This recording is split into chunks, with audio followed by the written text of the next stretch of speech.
Hello everyone, I'm Tracy and thank you for tuning in today.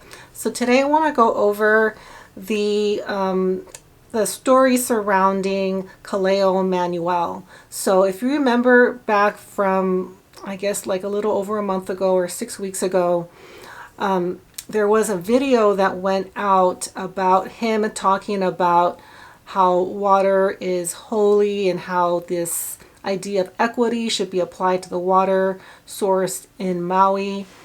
Something that I've discovered more recently, and I think is very important that people know, is that video was taken before the fire. So that was released to the public on the 16th of August, so after the fire. It was my impression that that video and that speech he gave was done as a response to what happened during the fires, which was there was no water in the fire hydrant to put the fires out.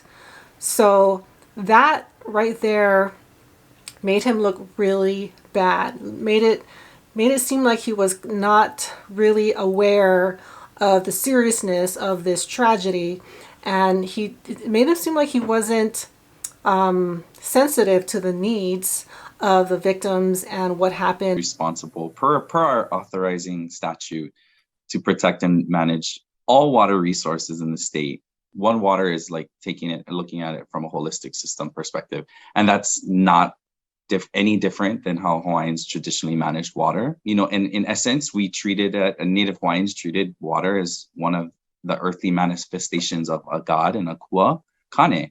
And so that reverence for a resource and that reciprocity in relationship was something that was really, really important to our worldview and well-being, right? And living in an island, isolated from other, civilizations.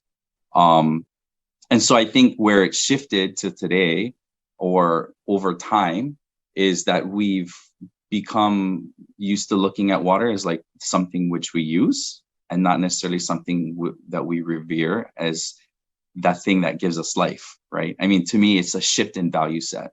Now, I don't have proof that he did or he didn't. I will give you my opinion on why I think that happened. And I have to go into detail. So there was this one excuse, and I've been reading a lot. I've watched many videos. I did hear, if I can find this video, I will put it up. But there was one claim that because Hiko turned the power off, there was no backup generator or there was no power to get the water out of the hydrants. I don't believe that because, first of all, there should have been a backup generator. I'm hearing that there wasn't, but even if there was or wasn't, residents of Lahaina reported, a number of them reported, that their tap water, the water coming out of their hoses, went out before the fire. So it wasn't just a matter of the pumps getting the water out of the hydrants. The area was cut off from water. So that is a bigger problem. That order came up from the higher ups. It has to be someone, I feel, in more control or with more authority than Kaleo Manuel. So in order to turn the water off for an entire town, that is not, at least in my opinion, I don't know what the actual rules are, but that doesn't seem like something one person can just decide. Like, okay, the water is sacred, let's cut it off. This is a bigger decision, and especially the fact that it happened during a major fire that was destroying a town, that leads me to believe that there was a bigger plan, and it was part of a bigger plan, which is the topic that I've been going over for the past 6 to 8 weeks, going over this. So he was taken off, I believe it was, okay, the 15th. So the day before that video was released about him talking about the water being sacred and equity and everything, the Attorney General deployed him to another division of the Department of Land and Natural Resources. and he was blamed for it. And I know a lot of people, including myself for a while, thought that it was his fault that the water never got to Lahaina. There was this another thing about why wasn't water airlifted from the reservoir to the fire, which it should have happened. As far as the government was concerned, they said the winds were too strong, and I've heard this excuse a number of times, and I've heard it from someone that I'm going to bring up in a second. But there are pictures and videos of helicopters and planes in the air when the fire was going through Lahaina. So that is not an excuse. So they could have airlifted water from the reservoir onto the fire. So it just seems like there's excuse after excuse from the government as to why there was no water to put the fire out. Okay, so more recently, so this past Monday, so 2 days ago, today's Wednesday, the 11th, so the 9th, Kaleo Manuel was reinstated to his position that he had before. So before he got redeployed. And so a lot of people are really upset because they think it's his fault that the water wasn't available. Now, I got an email on the 25th of August, shortly after my first two Lahaina Fires video went viral. And it was a very thoughtful email. At the time, there was just so much information coming my way, so much going on at once. I didn't give it a whole lot of thought, and I wasn't familiar with the situation the way I am now. And I'll put the video up, and I'll maybe put it on my community page so you guys can look at it in detail.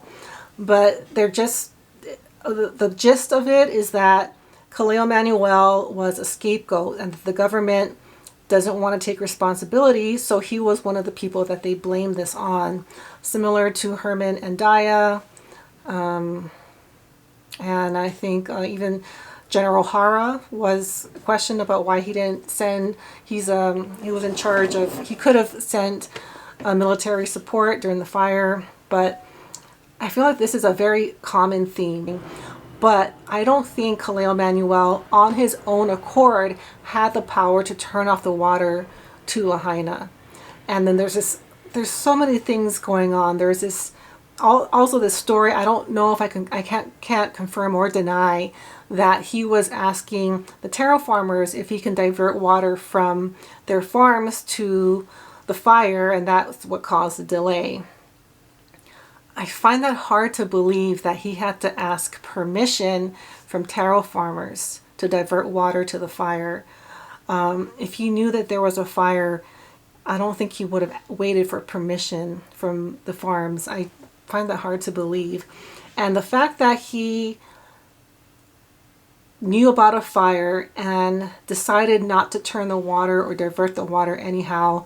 And I looked up his background. He's a very well-educated, experienced person. Doesn't seem like he would make these, extremely poor decisions. I don't think that's what happened. I can't, and I did ask for him to come on this channel, and when I found out he was going to be reinstated, I did send an email, but I didn't hear it back. But the city council, the Maui council members voted 7-1 to have him reinstated. And that was led by the councilwoman, Keani Rollins Fernandez. If you've been watching the testimonies that went on at the Maui County Council meetings, you probably will see her. And I did hear her say about the water not being able to be airlifted because of the winds. I don't know if she actually knows that. I think she was probably fed that information. But now with all the evidence that's come forward since, we know that wasn't the case, that they could have had air support get water to the area. Also, now that there's more evidence pointing that there was HARP or there was weather altering technology at play here, there was certainly a way to get, aircraft to the fire, or to get aircraft to get water to the fire. But anyhow, none of that happened. And she's the one that kind of led the way to get Khalil Manuel reinstated into his previous position. And that passed 7-2. So there were a couple people that held out that didn't want him to have that position. But there is a big push to get him back in that role that he was in. And it seems like there is a lot of support for him to be back there. And it made me wonder why him. I can't imagine they couldn't find someone else that was able to fill that position with all this controversy behind him. That also leads me to think that he has information, or he's privy to sensitive information that the government doesn't want him to release. So maybe in favor for him to not release that, he is given his old position. I can't deny or confirm any of that happened. That is just my take on why him. You know, it doesn't seem like he has like a very specific background. He is educated in this field, but I would just think because of the optics of what happened, it would have been better off for them to find someone else. But they wanted him back in this position. So there's something about that is a little fishy. And this also brings me to another topic that I'm looking into, and that is the Maui Council. So it's made up of 9 people. One person is this woman, Keani Rollins Fernandez. She is a resident of Molokai, but Molokai is kind of governed by Maui. If you're not familiar with Hawaiian history, Molokai is a small island not far from Maui. It's known as the leper colony. So when leprosy was big, that's where they would send the lepers to, out of sight type of thing. But she seems to be pretty vocal on, getting these changes. So I'm going to look a little bit more into these council members and dig more into what interests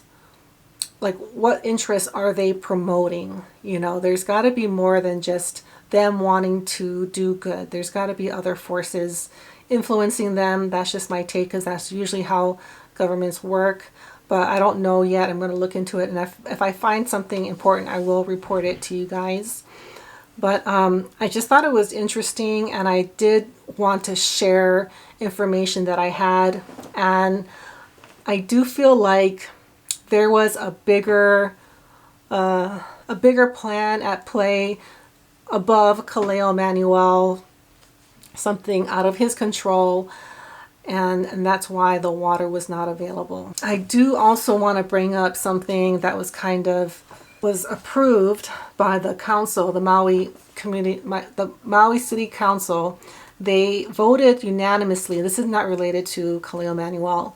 They approved an amendment to Bill 86. And the way they put it in this article, this is from Hawaii News Now. It's just an article of little stories about Hawaii. The headline is Lahaina homeowners can bypass government fire debris removal.